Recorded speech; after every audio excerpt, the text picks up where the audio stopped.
जर का काही गोष्टी सांगते, या गोष्टी जर का तुम्ही जवळ ठेवल्या तर त्याचे फायदे पण सांगते काय काय होतील. तुमच्या पर्समध्ये मग वॅलेट असेल, महिलांसाठी पर्स असेल, ह्यामध्ये तुम्ही जर का तुमच्याकडे आता सोनं तर घेऊन फिरणार नाहीच कोणी, पण चांदीचं कॉईन, जर का चांदीचं कॉईन आपण आपल्या सोबत कायमचं ठेवलं, छोटंसं ठेवलं तरी चालेल, असं काही नाही की मोठं ठेवा, तर पैशाचा फ्लो येत राहतो तुमच्याकडे नेहमी. कुठून ना कुठून पैसे येत राहतात. पर्स रिकामी झाली असं कधी होत नाही. त्याचप्रमाणे पर्समध्ये एक लाल रंगाचा कागद, मग तो घोटीव कागद सारखा कागद असतो की नाही, तर तो कागद घ्यायचा, त्याच्यावरती आपली मनातली इच्छा लिहायची आणि तो रेशमी रंगाचा धागा येतो.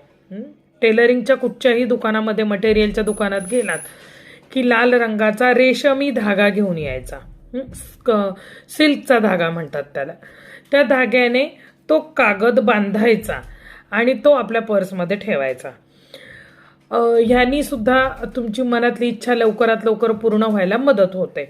आता तो कधी काढायचा, कधी ठेवायचा ते तुमचं. इच्छा पूर्ण झाल्यानंतर तो कागद तुम्ही नदीमध्ये विसर्जन करू शकता. पुन्हा दुसरा कागद बांधून दुसऱ्या इच्छेसाठी तुम्ही ठेवू शकता. त्याला काही तसं बंधन किंवा असे नियम नाहीत. त्याचप्रमाणे तिसरी गोष्ट सांगते, तांदळाचे एवढेसे दाणे एका छोट्या पुडीमध्ये बांधा आणि तुमच्या पर्समध्ये ठेवा. याने काय होतं की अनावश्यक जे पैसे तुमचे खर्च होतात त्या खर्चांवरती रोख येतो.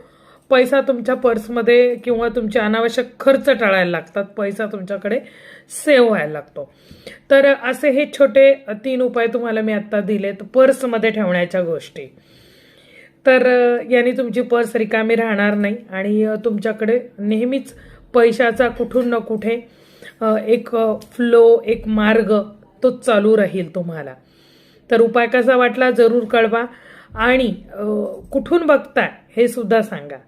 अशाच परत छानशा उपायासह पुन्हा भेटेन. तोपर्यंत जय जगदंब, जय भवानी.